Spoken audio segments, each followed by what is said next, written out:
anjo das tristes solitário, relembrando o Calvário, cegos de tanto sofrer, tem a culpa e o remorso ali do no meio da noite escura, escuta a voz da brandura. Meu filho, por que chora? Acaso não sabe, Senhora, sou o Judas traidor, aquele que por um beijo entregou o nosso Senhor. Deixa-me sofrer as dores, pois mereço a escuridão. Não há quem me abençoe, me perdoe ou me faça uma oração. Meu filho, sei que sofres, sei também que te preocupas, com remorso que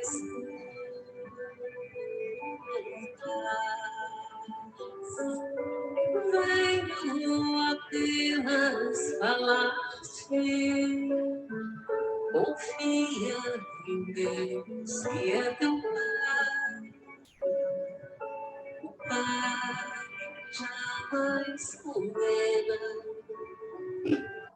o Filho a eterna pena. Venha como toda mãe resgatar um filho amado. Sofre então com paciência, não está desamparado. Criado que assim me falas, sabe tão pouco de mim. És bendita e radiante,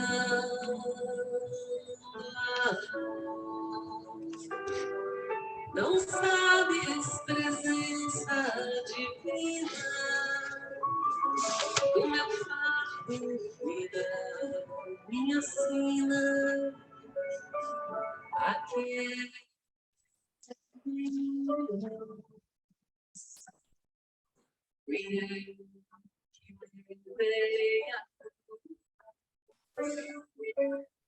Já deu a hora, tá? Peço a tua história, vim aqui pra te dizer. Fui eu que dei a luz ao homem chamado Jesus. Venho trazer-te o perdão, conforto e consolação. Levanta, aceita e confia. Sou a mãe de Jesus, sou Maria.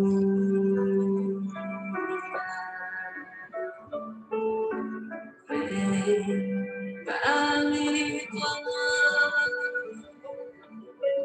vamos recomeçar. Sou a mãe de Jesus, sou Maria.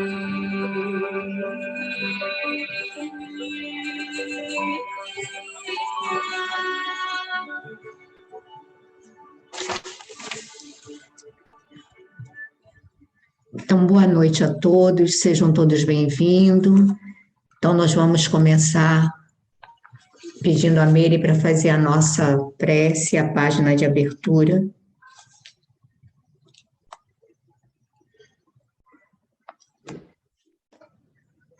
Meu Senhor e meu Deus, permita-me saber, pedir, saber agradecer. Senhor, obrigada pela semana, obrigada pelos desafios, pelos problemas, pelas coisas tristes que aconteceram, pelas pessoas queridas, né, que perdemos e que a gente está sofrendo pela falta dessas pessoas e tentando criar força. Obrigada, Senhor, pelas preocupações, não nos deixa sofrer por coisas pequenas, preocupar com coisas que não são importantes.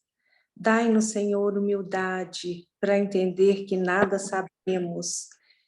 Dai-nos, Senhor, humildade para querer aprender. Humildade para entender tão pequenos somos diante de tanta grandeza espiritual. Senhor, dai-nos sensibilidade para enxergar o outro, para saber falar, para saber ouvir, para saber falar na hora certa, no tom certo. Às vezes a fala é tão necessária. Ensina-nos o Senhor o silêncio, ensina-nos a palavra. Ensina-nos, Senhor, fazer o bem sem esperar nada em troca. Obrigada, Senhor, por estarmos aqui, por essa oportunidade, mais uma vez, de partilhar ensinamentos, de partilhar o que a gente sabe, a nossa dúvida, de buscar conhecimento. Gratidão, Senhor. Ilumina, Senhor, cada palavra, cada leitura, cada dúvida, cada explicação. Gratidão, Senhor, por estarmos aqui. Faça-nos merecedores dessa oportunidade. Que assim seja. Amém.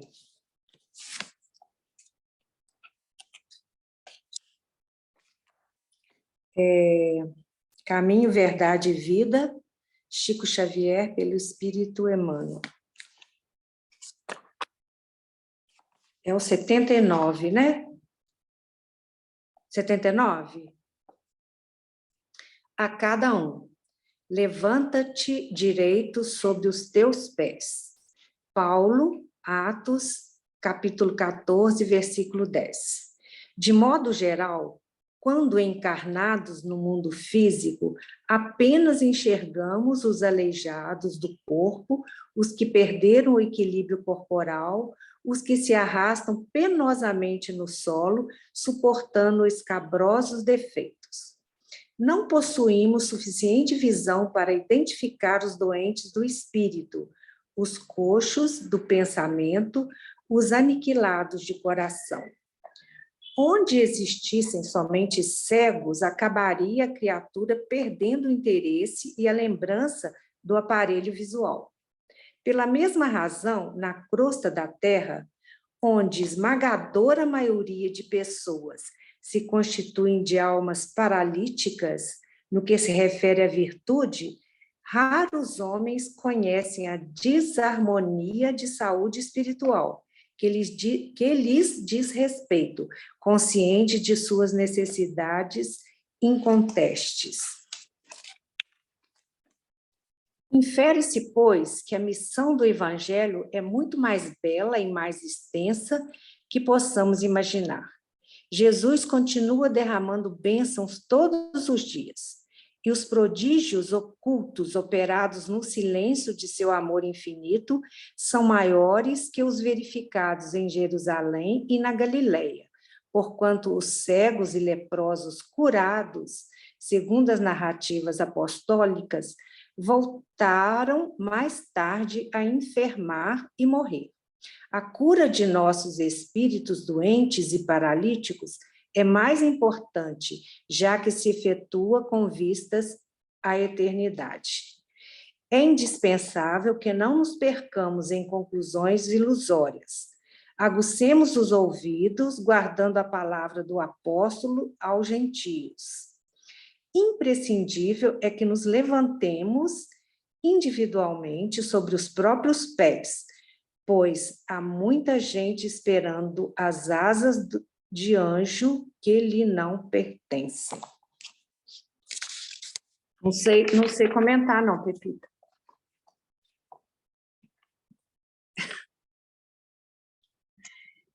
Você consegue. O que que você achou? O que que ele, assim, a essência dessa página? Eu sei que você sabe.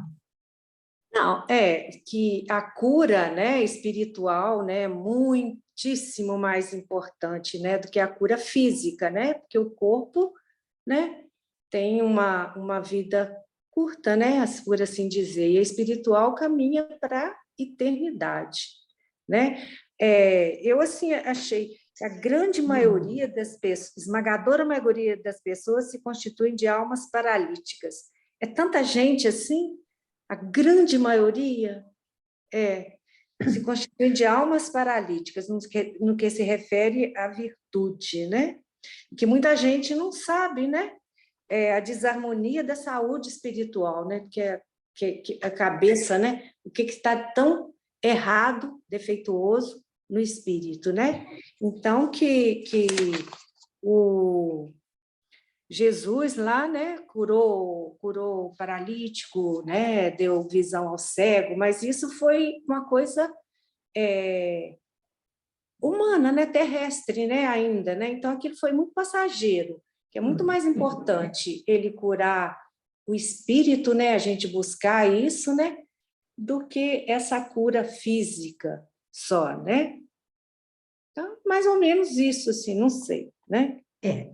Aí ele tocou a muitas pessoas que mudaram radicalmente a vida, como Maria de Magdala, não é? Como o próprio Paulo de Tarso, como várias, né? Todas aquelas pessoas que, uma vez em contato com o Cristo, mudaram o roteiro da sua existência. Então, essa é a verdadeira cura. É quando a gente se propõe a uma mudança para melhor. Não é que a gente vai se santificar, porque isso é impossível. Mas o que perguntam, né? Kardec diz para a gente que se conhece o espírita pelo esforço que faz em se melhorar.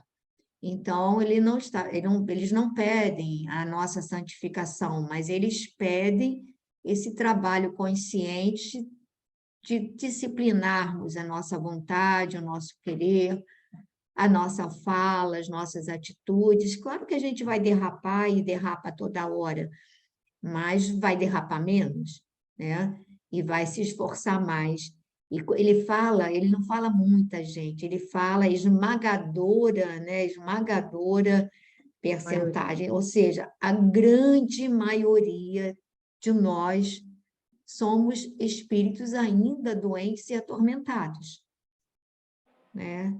O André Luiz, em um dos seus livros, ele diz dessa série que a gente está lendo, que nós somos loucos temporários, ou seja, e se a gente parar para observar, pode reparar que a grande maioria das pessoas são atormentadas da alma, são pessoas extremamente ansiosas, extremamente... o desequilíbrio entra com muita facilidade, a gente sai do bom tom para o desequilíbrio com uma facilidade enorme, não é? Então, significa que a gente não tem o domínio das nossas emoções, não temos o domínio dos nossos sentimentos, né? E, então, essa cura é a que a gente se propõe. Nós, nesse estudo tão curto e tão pequeno, né, eu diria que seriam assim gotas homeopáticas de medicamento que nós procuramos tomar, né, nesse contato, nessa proposta de abastecimento da alma de energias saudáveis, né? é algo que a gente vai fazendo gradativamente, um pouquinho, né? Então, é por isso que Jesus falava dos simples, né? Dos espíritos simples, que são muito mais fáceis. Normalmente eles já são mais bondosos, mais generosos, né? Mais menos presos ao convencionalismo social e humano, né? Alguém gostaria de fazer algum comentário sobre essa página? E dessa necessidade que todos nós temos de buscar a cura da nossa alma, né? A cura da nossa alma. É uma necessidade. Fala, Maite. Não, é só ia dizer que eu assim, achei a página bem forte, é bem interessante, mas é uma chamada bem contundente, né? E que eu achei interessante exatamente onde a própria Meire e você também falaram sobre essa questão da paralisia, as almas paralíticas, é porque o que ele completa que raros homens conhecem a desarmonia da saúde espiritual.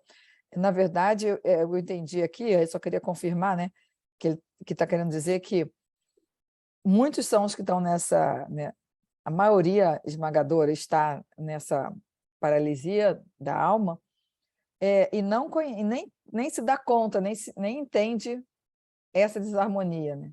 Que nem enxerga isso, nem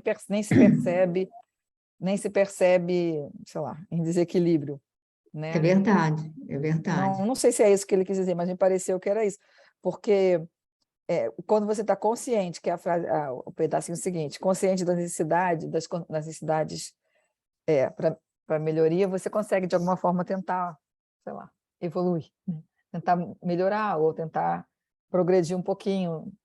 Mas se a pessoa nem consciência tem dessa condição, eu não sei, nessa Então, hora eu não não, e entendi a isso. pessoa não tem, a pessoa não só não tem consciência, como ela não tem necessidade de fazer qualquer processo de mudança, né? Ela, às vezes, ela é uma pessoa assim, é tirana dentro do lar, ela é de um temperamento profundamente instável, que gera, tem pessoas que geram profundo, né, desequilíbrio dentro do lar, né? Elas nem se dão conta, elas não se dão conta, quer dizer, elas saem atropelando e desestruturam os outros e elas nem se percebem do que elas estão fazendo, né? E só quando a gente começa a prestar atenção em nós mesmos é que começamos a perceber as nossas falhas, as nossas fraquezas, as nossas deficiências, né? Aí eu sei que todo mundo diz assim, não, graças a Deus, hoje a gente é melhor do que era há 10 anos, há 20 anos. Aí outro dia eu falei para a Solange, uma amiga nossa, faz parte do grupo, às vezes, o de hoje só às vezes, mas normalmente ela faz parte do de segunda, do de quinta. E aí eu falei com ela, falei assim, olha, eu a cada dia me acho pior. Aí ela ficou me olhando espantada. Aí, mas é simples. Quanto mais a gente vai ficando mais exigente, quer dizer, quanto mais a gente vai apurando o olhar, mais você percebe falhas e deficiências na gente. Então, só quando você começa a perceber é que você se dá conta de, olha, meu Deus, como tem coisa a corrigir, como tem coisa a melhorar, né?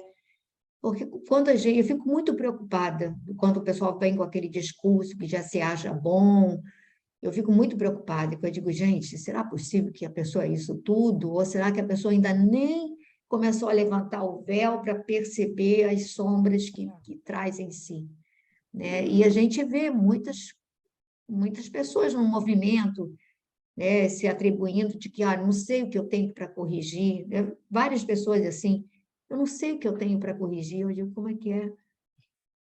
A gente não sabe.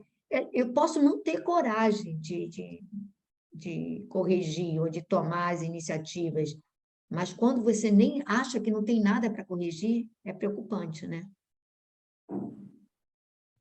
Bom, E aí tem que começar a incomodar, né? Porque a partir do momento que você nota, você começa a se sentir incomodada, e aí que a gente se esforça para mudar. Não quer dizer que vai mudar, mas a inquietude é necessária, né?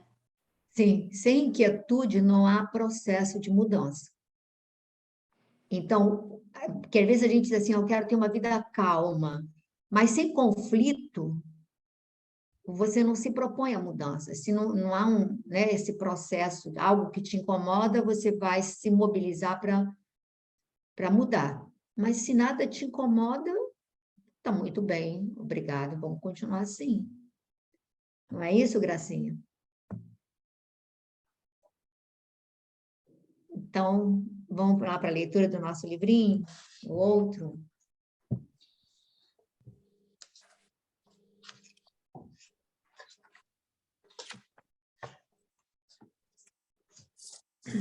Maitê, quer começar a leitura? Sim, Evita, só um minutinho, só que eu tenho que abrir ele aqui. Eu acabei só conseguindo enviar um negocinho de trabalho 1 minuto antes do horário aqui de Então, entrar. peraí. Então, eu Mas coloco é você rápido, eu acho ele. Peraí. eu boto você no segundo Tá plano. bom, tá bom, tá Eu bom. começo ali com a Graça. A Graça? É, porque eu nunca te chamo de Graça, é Gracinha sempre, né? Agora Nos eu dê já tô essa graça, velha. por favor. Agora eu Graça. sou Graça. Ai, eu tô meia rouca, mas eu vou tentar. A gente está no Defesas contra o Mal, não é isso? Ou eu Não, tô é o adiantada? romance de Alfredo. Ai, meu Deus, eu tô adiantada porque eu tô lendo, aí eu me confundo. Romance de Alfredo. Depois de alguns minutos, utilizados por nós no serviço da higiene reconfortadora, Alfredo convidou-nos à mesa, onde Ismália, com extrema fidalguia, mandou servir frutos diversos. Os senhores do castelo não podiam ser mais gentis.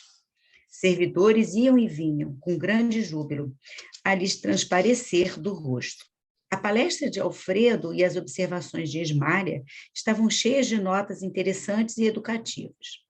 E qual a sua impressão dos serviços em geral? Perguntou Aniceto, atencioso, dirigindo-se ao dono da casa. Excelente quanto às oportunidades de realização que nos oferecem, respondeu Alfredo em tom significativo. Entretanto, não tenho o mesmo parecer quanto à situação em curso. As zonas a que servimos estão repletas de novidades dolorosas. O presente período humano é de conflitos devastadores e as vibrações contraditórias que nos atingem são de molde a enfraquecer qualquer ânimo menos decidido. Desencarnados e encarnados empenham-se em batalhas destruidoras. É uma lástima. Multiplica-se o número de necessitados que recorrem ao posto? Continuou indagando nosso orientador. Enormemente. Nossa produção de alimentos e remédios tem sido integralmente absorvida pelos famintos e doentes. Tenho 500 cooperadores, mas nos sentimos presentemente incapazes de atender a todas as obrigações. As massas de sofredores são incontáveis. Noutro tempo, nossa paisagem se mantinha sem sombras durante muitas semanas, mas agora... Vamos dar uma paradinha? Parar? Isso. Bom, ele está falando aqui das dificuldades e eu fiz um link nessa situação em que ele coloca aqui, que ele fala, o presente período humano é de conflitos devastadores e as vibrações contraditórias que nos atingem são de modo a enfraquecer qualquer ânimo menos decidido. Isso era a Segunda Guerra Mundial, né? Deviam estar correndo muitas pessoas. Esse livro aqui, se não me falha a memória, de 1944, por aí, não é? Final de guerra, eu acho já. Mas quase 100 anos depois, 70 e poucos anos, né? Nós ainda nos encontramos assim, mais ou menos assim, né? Com um período humano aí passando por conflitos muito devastadores e de vibrações contraditórias, mas sem, de forma nenhuma, pensar que nós andamos para trás, porque eu acho que a gente pode, às vezes, estacionar, como foi ensinado já, né? Mas não andar para trás. Nesses 70 anos, muita coisa já aconteceu para o bem. Eu acho que existe, a gente olha muitas coisas que são ruins e esquece que tem muita gente envolvida no bem aí já, né? Já caminhando de forma melhor. Mas ainda temos aqui presente na Terra, encarnados e desencarnados, ainda em conflitos, ainda perdidos, né? E você estava a leitura inicial, que eu já entrei, que eu vim correndo, entrei atrasadinha, mas eu tinha lido antes. A história é que a gente, muitas vezes, ficamos paralisados no tempo, né? E esquecemos de fazer o nosso esforço no trabalho. E aí nos vemos, às vezes, nos deparamos com conflitos intensos de consciência, de equilíbrio. E as coisas aqui estão trazendo esse tema também para agora, né? Para os dias de hoje, de vivermos em conflitos. E aqui o que achei interessante foi que eles são desencarnados e estão numa colônia.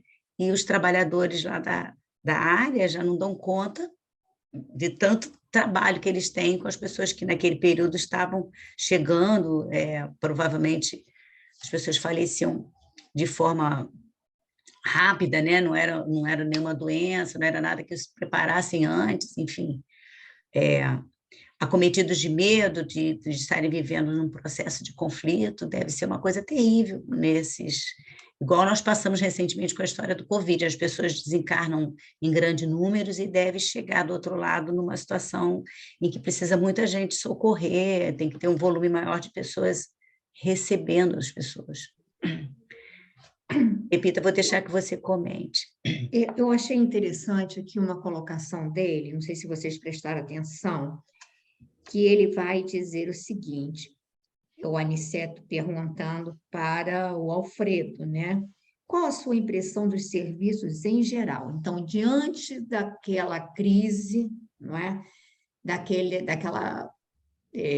Daquelas emanações negativas, daquela ambiência de turbulência, de sofrimento, de tudo, ele pergunta qual a sua impressão dos serviços em geral. Aí, olha só a coisa que ele coloca, que parece contraditória, mas não é. O que ele diz? Excelente quantas oportunidades de realização que nos oferece. Ou seja, quanto maior for a crise, quanto mais desafiador for o processo, quanto mais turbulenta seja a provação, maiores serão as possibilidades de crescimento e de enriquecimento espiritual se a gente aproveitar o ensejo para superar. E isso se aplica a toda a nossa vida, né? Quer dizer, todos nós na vida, por mais que se a pessoa não tem problemas financeiros, vai ter problemas emocionais, se não tem problemas emocionais, pode ter problemas de saúde, enfim, todos nós enfrentamos na nossa vida, às vezes, períodos que a gente diz assim, nossa, que turbulência. E aí ele vai dizer que esses períodos, eles são excelentes para aferir os nossos valores morais, espirituais e tudo mais. Aí ele vai fazer a diferença. Entretanto, não tem o mesmo parecer quanto a situação em curso. Ou seja, aí ele vai retratar a situação verdadeiramente. Aí ele vai falar exatamente isso. As zonas a que servimos estão repletas de novidades dolorosas. Aí ele vai falar desse presente período que a Gracinha já falou, dos conflitos devastadores, as vibrações contraditórias que nos atingem são de molde a enfraquecer qualquer ânimo menos decidido. E aí ele vai falar que tanto os encarnados quanto os desencarnados empenham-se em batalhas destruidoras. Porque, gente, os fanáticos, a gente não pode esquecer que na Segunda Guerra Mundial havia um problema de fanatismo em termos de nacionalidade, né? Havia todo um problema bem coisa. E que esse problema não é um problema das pessoas encarnadas.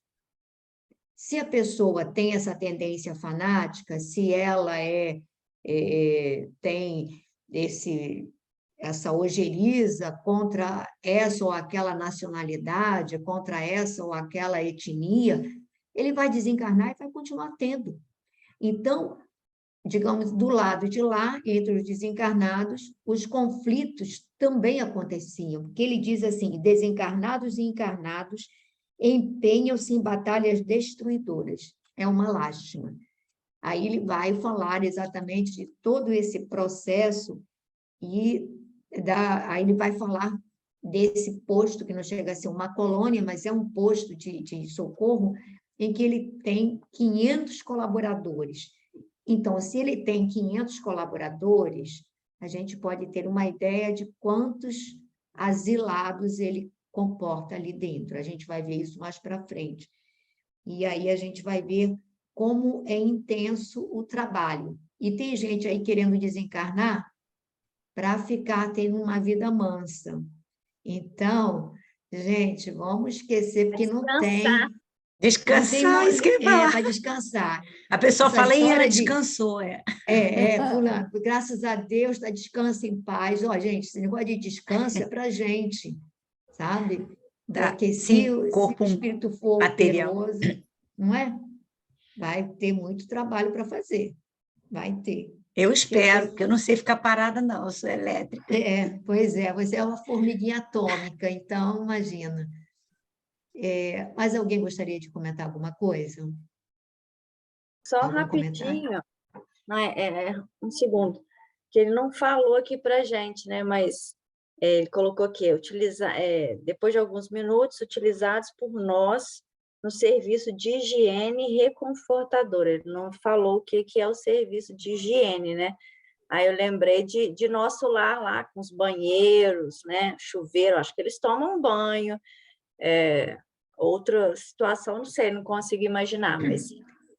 Olha, e nem ele detalhou, um mas... amigo nosso, Verônica, um amigo nosso já desencarnado, o seu Arthur Nascimento, que ele era o segundo secretário, era o responsável da FEB histórica aqui no Rio de Janeiro, né? E nós estudávamos com ele, coisa e tal, e aí a gente acabou, tinha um grupinho mais íntimo, né? Que eu fazia parte, a Sandrinha também. E uma vez ele narrando para nós que ele tinha... Nós estávamos em desdobramento, quer dizer, ele lembrava, eu não lembrava de nada, e outras pessoas também, mas que nós íamos para um determinado local, mas as pessoas nos colocavam numa espécie de... Sabe como se fosse esses lava-jatos do carro, que você passa isso? Aí ele dizia que a gente passava lá e saía aquela água escura, quer dizer, como se fosse uma água escura, quer dizer, tinham as energias para a gente poder ir para o tal local onde a gente ia fazer alguma coisa que eu não sei, mas que todos nós passamos por lá e saía muita, digamos assim, né?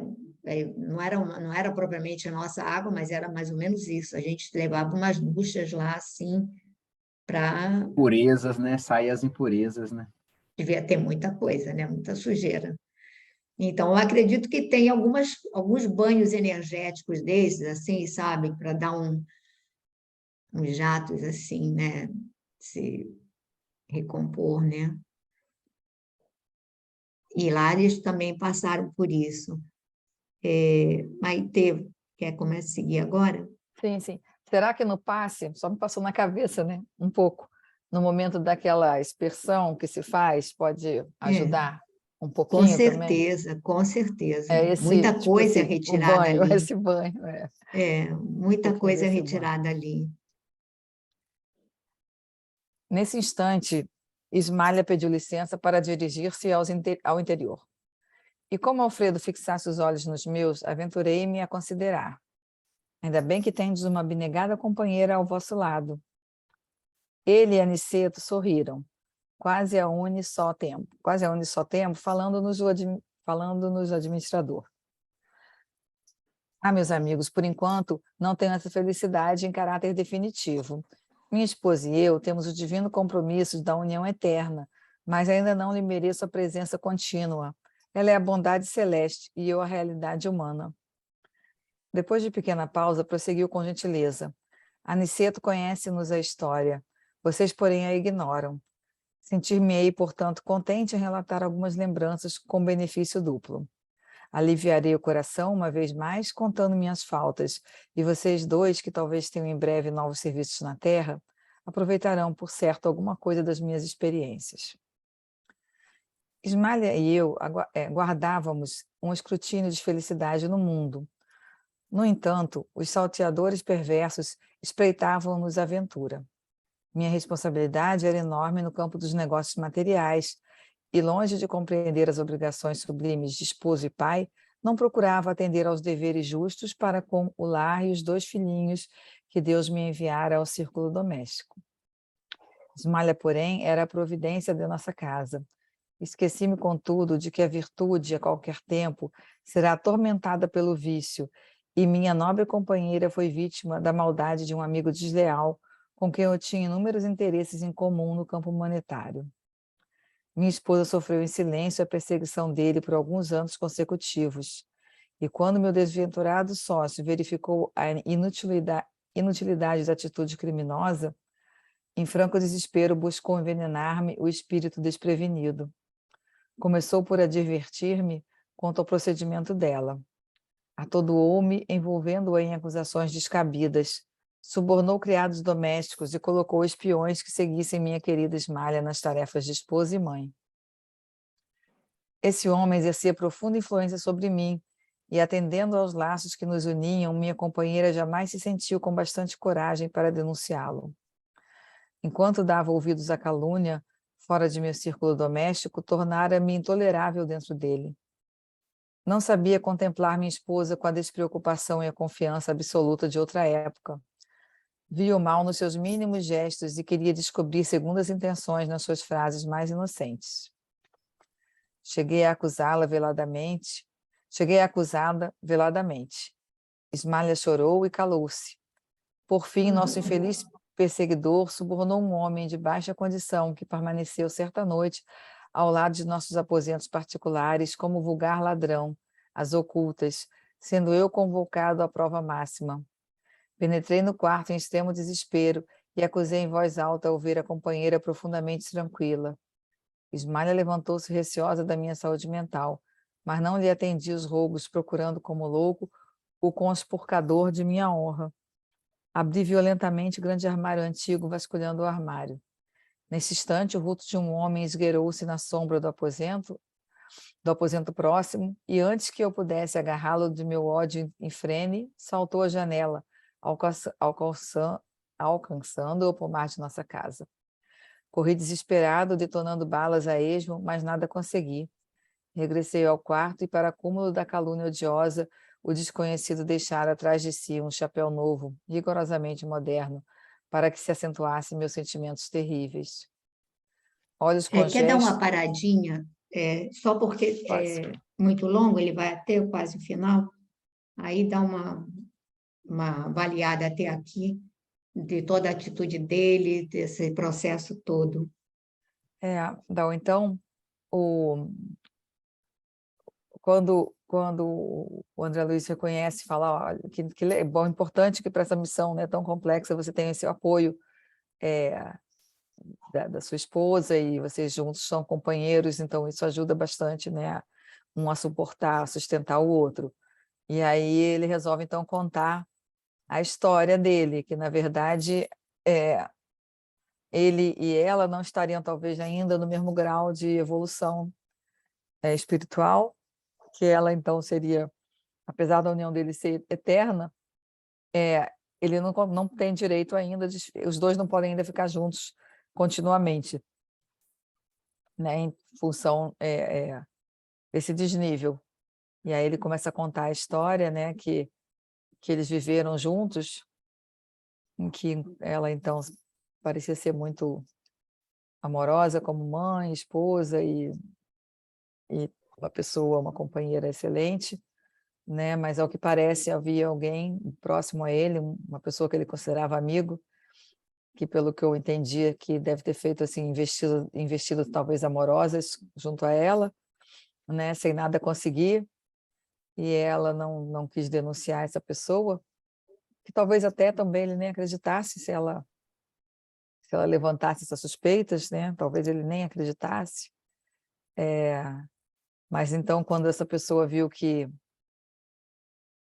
não teria sucesso com ela, começou então a criar calúnias e botar dúvidas e pequenas provas mentirosas, fake news, né? Nele, e isso foi deixando ele cada vez mais desconfiado e tenso com essa situação toda, né? E achando que realmente, não confiando nela, né? E nem dividindo nada disso com ela, só meio que espionando, ou sei lá, espreitando para ver se descobria alguma falha dela que denunciasse uma má conduta, né? E até que chegou essa vez dessa pessoa, então, que teria sido colocada na casa deles, sem que ela tivesse a menor ideia, para que ele descobrisse e ficasse como se fosse uma prova da traição dela, né? Então, assim, é interessante, triste, né, ver, né, que aos pouquinhos foi sendo minada a confiança, né? Aos pouquinhos vai sendo minada a confiança, e aí ele perdeu a confiança, se deixou levar por essa pessoa que só tinha, na verdade, más intenções, e aí, no final das contas, ele, né, enveredou por um caminho bastante ruim, porque nem permitiu a ela, aparentemente, a dúvida, né? Já pré-julgou, simplesmente baseado nessas maldades que foram fazendo para, como posso dizer, vai roendo ali, né? Vai aos pouquinhos dilapidando e conseguiu, então, realmente fincar no coração dele uma desconfiança severa, né? Acho que é mais ou menos isso. Eu acho assim, algumas frases que eu acho assim importantes, quando ele coloca: os salteadores perversos espreitavam-nos aventura. Ou seja, aparentemente ela devia ser uma pessoa bem especial, de valores, né, de nobreza, devia ser uma pessoa bela, não só fisicamente, mas digo assim, bela como pessoa, né? Uhum. E essas pessoas normalmente, aí automaticamente despertou essa cobiça, né, na outra pessoa, e aí ele diz: os salteadores perversos espreitavam-nos a aventura. E mais outra frase que eu acho importante para que a gente guarde: esqueci-me, contudo, de que a virtude a qualquer tempo será atormentada pelo vício. É verdade. A virtude será atormentada pelo vício. Então, que a gente possa, por isso que Jesus dizia que a gente fosse manso como, né, como as pombas, mas astuto como as serpentes, né? Ou seja, que você ficasse atento, que você não é ser manso e entregar, mas você se precaver, se guardar, e a gente vai ver que essa pessoa, ela se deixou envenenar pela calúnia, mas ela deu guarida. Ele poderia ter chegado para a esposa e conversado, e provavelmente teria esclarecido, mas ele preferiu, né, ele deu guarida a esses pensamentos de desconfiança, de ciúme doentio, essa coisa toda, e a gente vai vendo todo o processo que vai degringolando, né? Então, Verônica, quer continuar? É aquela questão de, como é que é? O vigiai, né? Do vigiai. Vigiar e orar. Orar e vigiar. Mas eu acho que o vigiar vem na frente mesmo, que a gente tem que vigiar, ficar muito atento e orar para se fortalecer mesmo. E é interessante você falar isso do vício. Desculpa, senão eu só ia fazer um comentário até meio bobo, mas é porque, assim, por exemplo, como a gente se deixa viciar por pequenas coisas, né? Há pouco tempo atrás, eu baixei um joguinho desses de encaixe, não sei, no celular, e, assim, se eu não ficar atenta, eu, sem perceber, estou me viciando numa bobagem, enquanto eu poderia, sei lá, estar fazendo mil coisas interessantes, ou conversando com pessoas, né, que às vezes eu me sinto sem tempo para isso, sei lá, com minhas irmãs, com pessoas, sei lá, até me doar mais, no sentido de me doar mais, perdendo um tempo enorme com uma besteira que eu penso, se fosse há um tempinho atrás, eu pensava assim, nunca Eu nunca Nunca estaria faria isso, perdendo esse né? tempo com isso, com um joguinho de celular, uma coisa absurda, ridícula.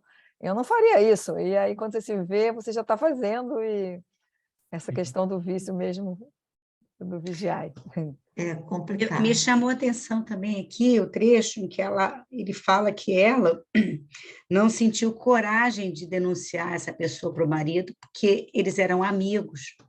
É, e isso também é um problema, né? Num casal em que você não tem coragem de falar o que você pensa, ou o que você está percebendo do outro, porque o outro é amigo. É ruim isso aqui, eu acho que ele não deixava espaço para ela poder falar, né? De repente, ou ela tinha medo e queria que as coisas simplesmente passassem sem que precisasse entregar o amigo para o marido, não sei bem. Mas Provavelmente. Eu acho que ela achou que o cara ia desistir. Eu acho que é ela não pensou que ele fosse, e ela ia resistindo, porque, imagina, deviam ser situações altamente constrangedoras. constrangedoras, aflitivas, né? Mas ela não queria também desgostar o marido, que sabia o quanto eles eram, digamos, Amigos. vinculados, né? O quanto eles eram amigos, e ainda tinha o lance da sociedade. Então, imagina, acho que ela preferia se sacrificar para não abalar os negócios do marido. Era aquela É, coisa mesmo da Amélia, né?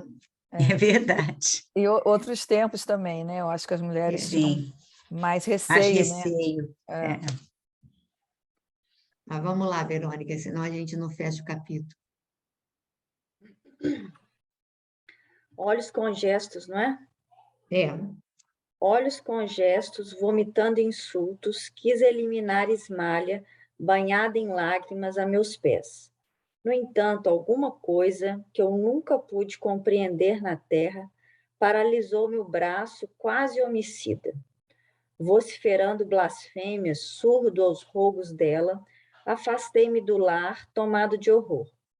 No dia imediato, fiz valer o meu direito exclusivo sobre os filhos e providenciei para que Ismália, convertida em estátua de dor, fosse restituída à fazenda paterna.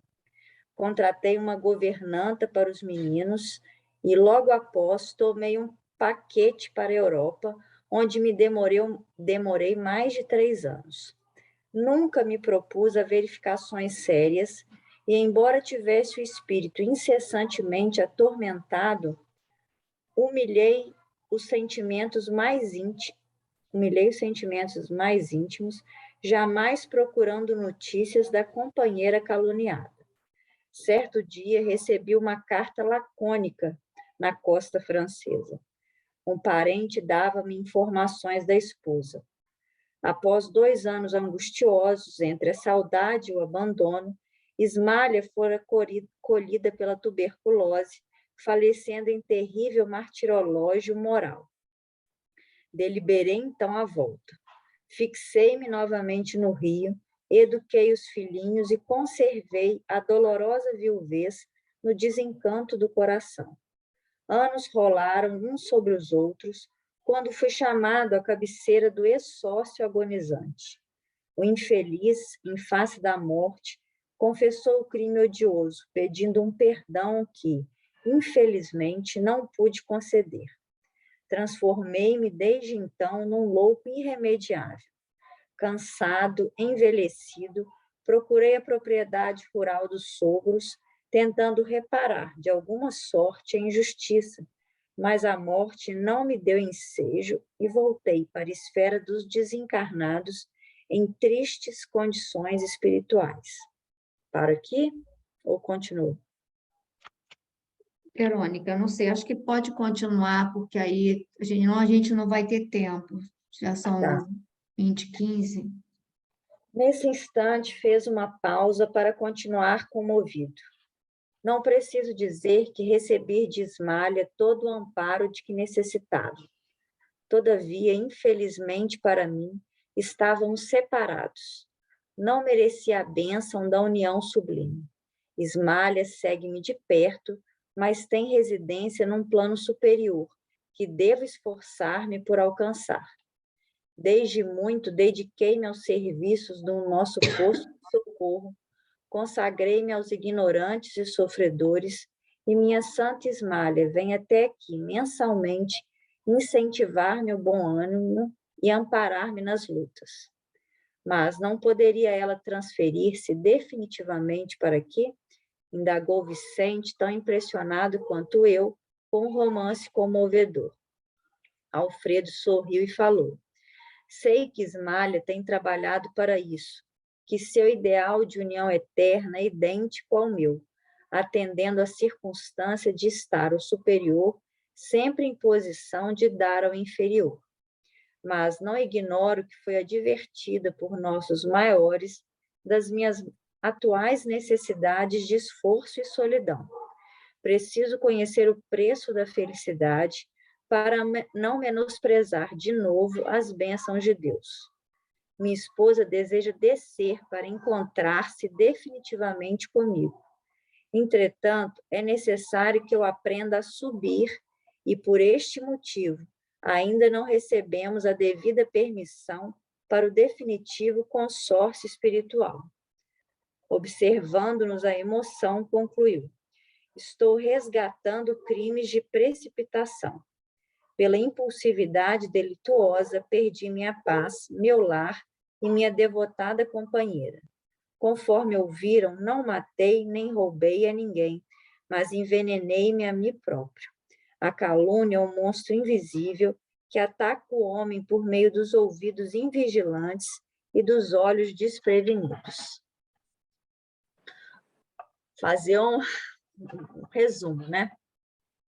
Então, ele, começando aqui nos Olhos com Gestos, né? Ele narra a história dele ali, né? E conta que não acreditou na esposa, né? Devolveu ela para a casa paterna, naquela atual situação daquela época. Ele ficou com a guarda dos filhos, que aí a mulher não teria direito, né?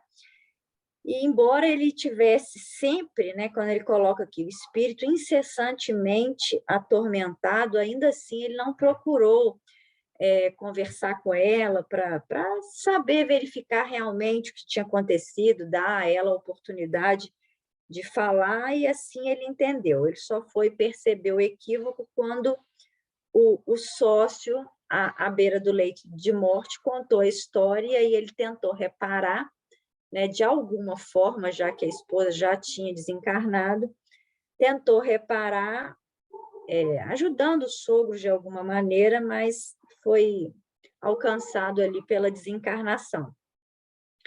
E aí ele conta que, depois de desencarnado, Ismália tentava a todo modo e o amparava realmente em tudo que ele necessitava, mas devido a essa diferença de evolução, essa diferença de, digamos, peso vibratório, eles estavam separados, né? Ela tinha uma residência num plano superior que ele coloca. E aí eles perguntam, né? Vicente pergunta se ela não poderia, ela na condição de espírito mais adiantado, não poderia então ir morar com ele naquele posto, né? Que ele estava procurando ali, trabalhar e resgatar pelas suas condutas. E aí ele explica que, na verdade, ela poderia sim, porque, né, quem pode o mais, pode o menos. Entretanto, ela já tinha sido advertida das atuais necessidades dele. Então, precisaria ele ali sentir a solidão e se esforçar para melhorar. Eu achei engraçado que ele colocou aqui: entretanto, é necessário que eu aprenda a subir, e por esse motivo ainda não recebemos a devida permissão para o consórcio espiritual. Eu achei muito semelhante à página de abertura, né, que ele coloca lá, levantar e endireitar. Nos próprios pés, levantar-se nos próprios pés, ou seja, erguer-se. Levantar-se nos próprios pés. Que direito sobre os pés, sobre os próprios pés, eu acho. Sobre os próprios pés, ou seja, não dá ali para ela ajudar ele dessa forma, ele que teria que... Ele tem que merecer, né? Fazer por merecer esse consórcio que algum dia ocorrerá, já que ele coloca aqui que são almas afins, né? Que estão ligadas profundamente, mas que ele precisaria se esforçar para conseguir valorizar. Preciso conhecer o preço da felicidade para não menosprezar de novo as bênçãos de Deus, para que ele, na falta e na ausência, pudesse, então, valorizar. Resumir. Gente, não sei se vocês perceberam, quer dizer, tem duas coisas que eu quero colocar. Primeiro, é que o tamanho do sofrimento da Ismália nesses anos. A gente não pode esquecer que ela foi voltada, foi devolvida para casa como perjura, como uma mulher adúltera. E para uma mulher íntegra e séria e devotada, ela foi retirada do lar e afastada dos filhos. E repara que nem o pai, presta bem atenção, nem o pai ficou com as crianças. Então, você imagina uma mãe que era tão presente, tão devotada, de repente, o que você disse para essas crianças? Ainda mais se foi plantada na cabecinha das crianças uma realidade que não era, né? Colocado, denegrindo a imagem da mãe. Mas, de qualquer maneira, as crianças, de repente, se viram órfãos sem a mãe, e o pai simplesmente, era comum dizer isso, pegava um paquete e ia para a Europa, ou seja, simplesmente foi excursionar na Europa, deviam ter muito dinheiro, porque ele fica lá mais de 3 anos, e entregou a uma governanta que não sei se seria alguém próximo, quer dizer, como é que você vai supervisionar a carência dessas crianças? Realmente era ela que cuidava da educação, porque nem nesse momento ele achou que, meus filhos estão entregues a uma governanta, está tudo ok. Quer dizer, imagina, ele não viu nada disso. E por sua vez, a esposa, como mãe super amorosa, vendo os filhos sozinhos, né? Imagina a dor dela se vendo caluniada, injustamente, vendo os filhos sem a sua tutela, sem o seu amparo, e pior, pensando mal dela. Foi muita coisa. Mas se vocês pararem para olhar, é a mesma situação de Públio Lentulus com Lívia. É a mesma situação de Públio Lentulus com aquele orgulho, aquela arrogância, ele simplesmente a trancafiou numa dependência da casa e ela não tinha nem direito de ter acesso à filha, quer dizer, ele não a expulsou de casa, mas ela ficou isolada, sem o direito de poder ver a filha e de poder ter qualquer autonomia na casa, né? Então, a gente vê aquela coisa do orgulho do homem, daquela coisa, né? E não averigou nada, como Públio Lentulus também não averigou nada. Lá no livro ele fala que ficou 20 anos sem dirigir a palavra para ela, morando na mesma casa. Você imagina. É um sofrimento que não dá para imaginar para uma mulher, né? Mãe, né? Ter sua honra toda manchada e ainda se separar dos filhos. E aí a gente consegue ver por que esses espíritos são sublimes. Por que o Aniceto, quando se refere a Ismália, minha nobre, a ele fala, meu caro Alfredo, minha nobre Ismália. Quer dizer, não era nobre porque era nobre, era um espírito superior a ele. Então, reconhecer a reverência, de você reconhecer a superioridade do outro. Bom, a gente tem 5 minutinhos, 6 minutinhos. Alguém gostaria de falar alguma coisa para a gente ver a prece? Sei que se a gente for falar, a gente vai falar um monte de coisas daqui sobre um assunto tão palpitante, né? Que a gente fica assim, né? Enfim, mas então vamos para a prece. Deixa eu ver se tem aqui alguma música aqui. Que carinha fofa. Queria colocar, não sei se tem uma Ave Maria.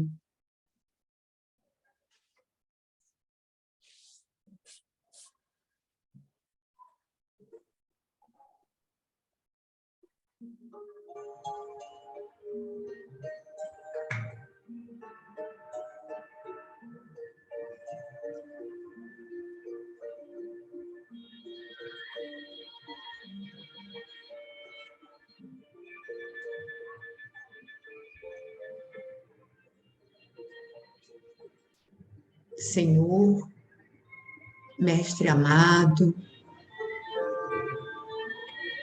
nós te agradecemos a oportunidade desses momentos de encontro, de estudo e de reflexão.